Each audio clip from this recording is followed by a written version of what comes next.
to avoid saying anything that could prejudice any cases that are currently before the courts or which might come before the courts at a later date. Statement, Home Secretary Yvette Cooper. Thank you, Madam Deputy Speaker. Last Monday, I set out the actions this government is taking forward to tackle the terrible crimes of child sexual exploitation and abuse, including mandatory reporting, a new victims and survivors panel, an overhaul of data and police performance requirements, tougher sentences for perpetrators, and support for local inquiries, including in Oldham. The Safeguarding Minister is this morning meeting with survivors from Oldham, and earlier this week she and I met Professor Alexis Jay, who chaired both the 7-year National Independent Inquiry into child sexual abuse and the first local independent inquiry into grooming gangs in Rotherham.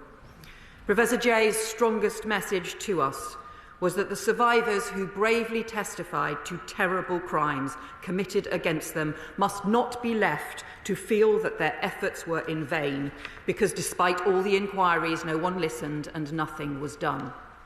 So following those discussions, I therefore want to update the House on our next steps, both to take forward inquiry recommendations and to go further in tackling sexual exploitation and grooming on the streets and online to keep children safe.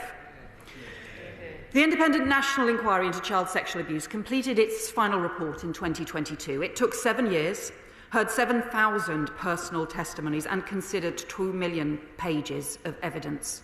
They were devastating accounts of brutal rapes, sexual violence, humiliation, trauma, betrayal of vulnerable children by those charged with protecting them, and people in positions of power who shamefully put the reputation of institutions before the protection of children. The inquiry included separate detailed reports on organised child abuse in residential homes and schools, abuse and cover-ups in the Catholic and Anglican churches, and a 2-year inquiry published in February 2022 into child sexual exploitation by organised networks and grooming gangs, which itself examined over 400 recommendations made by previous inquiries and serious case reviews, as well as taking further evidence of its own. And there have been further reports since then, including on Telford and on police performance. But despite all those national inquiries, reports, and hundreds of recommendations, far too little action has been taken. And shamefully little progress has been made. That has to change. So before Easter, the government will lay out a clear timetable for taking forward the 20 recommendations from the final ICSA inquiry report. 4 of those are specifically for the Home Office, and I can confirm we have accepted them in full, including on disclosure and barring, and work on these is already underway. A cross-government ministerial group is considering and working through remaining recommendations, and that group will be supported by our new Victims and Survivors panel.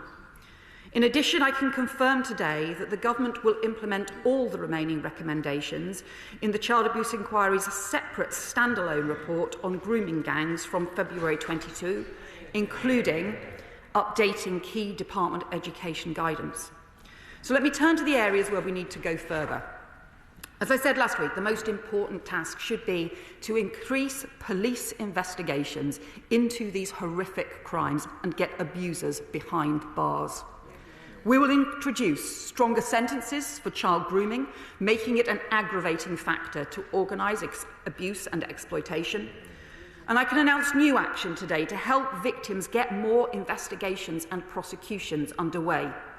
I'm extending the remit of the Independent Child Sexual Abuse Review Panel, so it covers not just historic cases before 2013, but all cases since, so that any victim of abuse will have the right to seek an independent review without having to go back to the local institutions who decided not to proceed with their case. I'm writing today to the National Police Chiefs Council to ask all Chief Constables to look again at historic gang exploitation cases where no further action was taken, and to work with the Police Child Sexual Exploitation Task Force to pursue new lines of inquiry and reopen investigations where appropriate. And these new measures will be backed by 2 million additional funding for the task force and the panel. and all police forces will be expected to implement the 2023 recommendations from His Majesty's Inspectorate, including producing problem profiles on the nature of grooming gangs in their area, and I have asked the Inspectorate to review progress this year.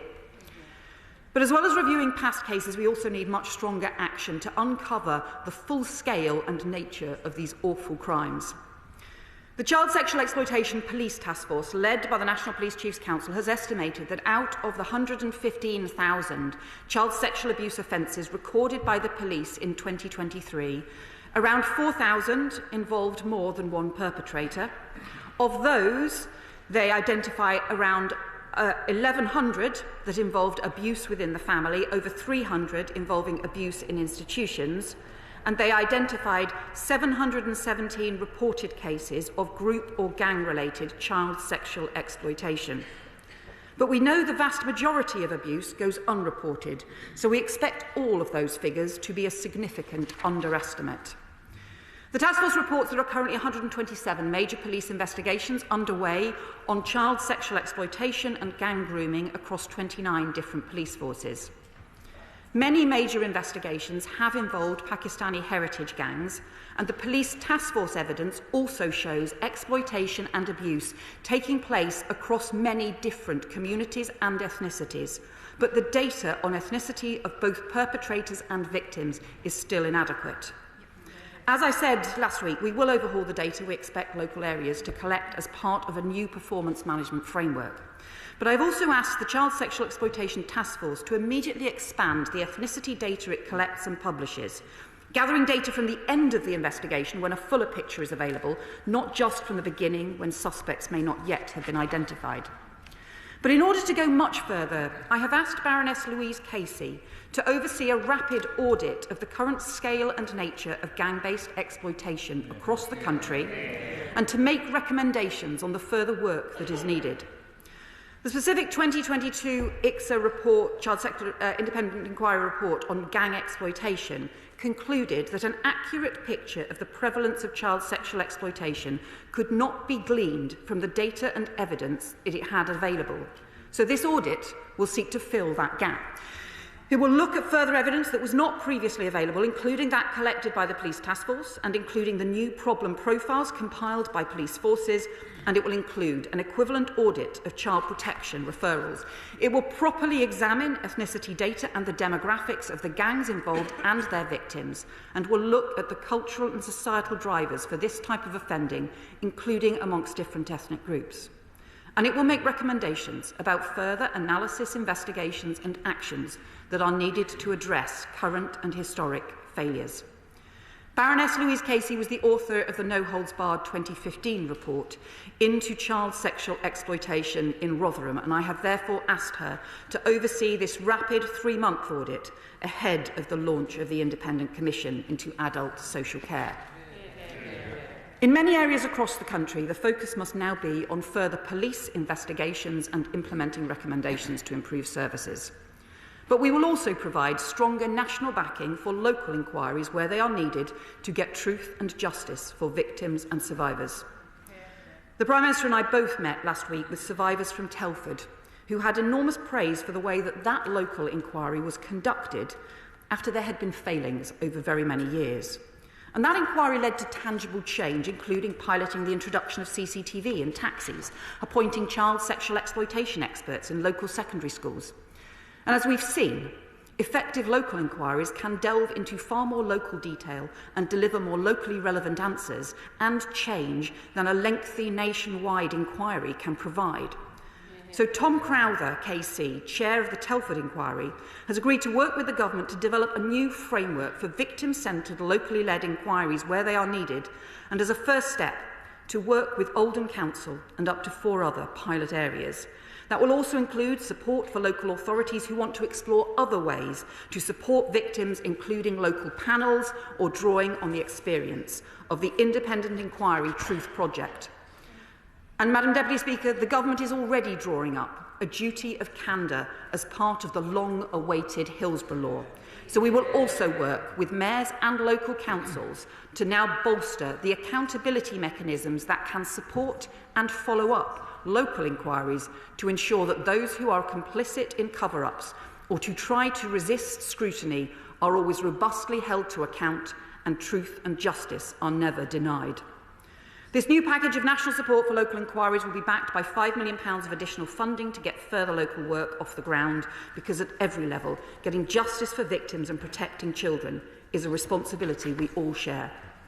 And finally, Madam Deputy Speaker, we cannot ignore the way in which child exploitation is changing as offenders exploit new technology to target and groom children, and we should all be deeply worried about the pace and growth of exploitation that begins online. We're therefore bolstering the work of the Home Office-funded undercover online network of police officers to target online offenders and developing cutting-edge AI tools and other new capabilities to infiltrate live streams and chat rooms where children are being groomed. And further measures will be announced in the Crime and Policing Bill to tackle those organising online sex abuse. Madam Deputy Speaker, nothing matters more than the safety of our children.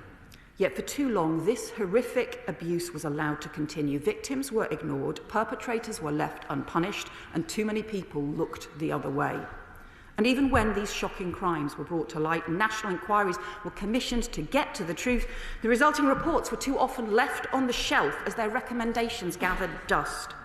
So under this government, that has changed. We are taking action not just on those recommendations, but on the additional work we need to protect victims, put perpetrators behind bars, and to uncover the truth wherever things have gone wrong. This is about the protection of children, the protection of young girls, and the radical and ambitious mission we have set for this government to halve violence against